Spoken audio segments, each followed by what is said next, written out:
বলেন বলেন। প্রতিকার চেয়েছিলাম। এ বিষয়টা কোনো দলের সাথে সম্পর্কিত না। যে বিষয়টা নির্বাচনের আগে সরকারি দল বিরোধী দল সবাই একমত হয়েছিলাম, এর সপক্ষে কথাও বলেছি, ক্যাম্পেইন করেছি।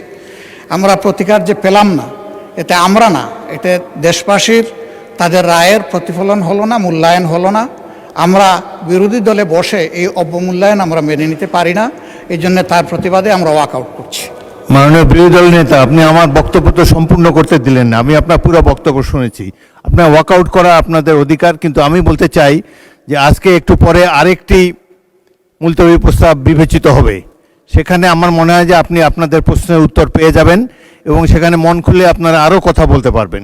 সুতরাং আমার অনুরোধ হলো আপনারা ওটা শোনেন, তারপরে যদি ওয়াকআউট করতে পারেন প্লিজ ফিল ফ্রি। তবে প্রস্তাবটির ভাগ্য কী নির্ধারণ হয় সেটি আপনি দেখার জন্য একটু অপেক্ষা করে দেখতে পারেন।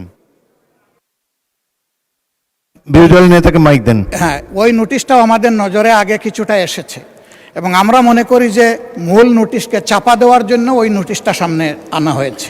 এই জন্য দুইটার প্রতিবাদেই আমরা এই সংসদ থেকে আপাতত মাননীয় বিরোধী দলের নেতা, ধন্যবাদ। মাননীয় নোটিশই তো উত্থাপন হয়নি, আপনি কি করে বুঝলেন কোনটা চাপা দেওয়ার জন্য এটা করা হচ্ছে? আমি অনুরোধ করছি একটু ধৈর্য ধরে অপেক্ষা করেন, নোটিশের বিষয়বস্তু শুনেন, তারপরে আপনারা feel free to walk out. আপনার অ্যাবসেন্সে এই হাউসে এই নোটিশটা পড়া হয়েছে, সংশ্লিষ্ট সদস্য এটা পড়েছেন, আমরা শুনেছি। এই জন্য আমরা বুঝে শুনেই বলছি যে এই দুই কারণেই আমরা এখন ওয়াকআউট করছি। আপনাকে ধন্যবাদ।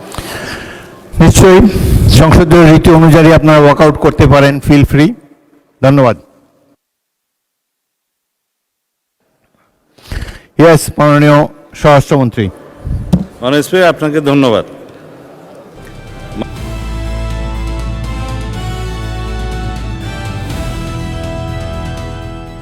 দিনাজপুর টিভি, মানুষের জীবনের কথা বলে।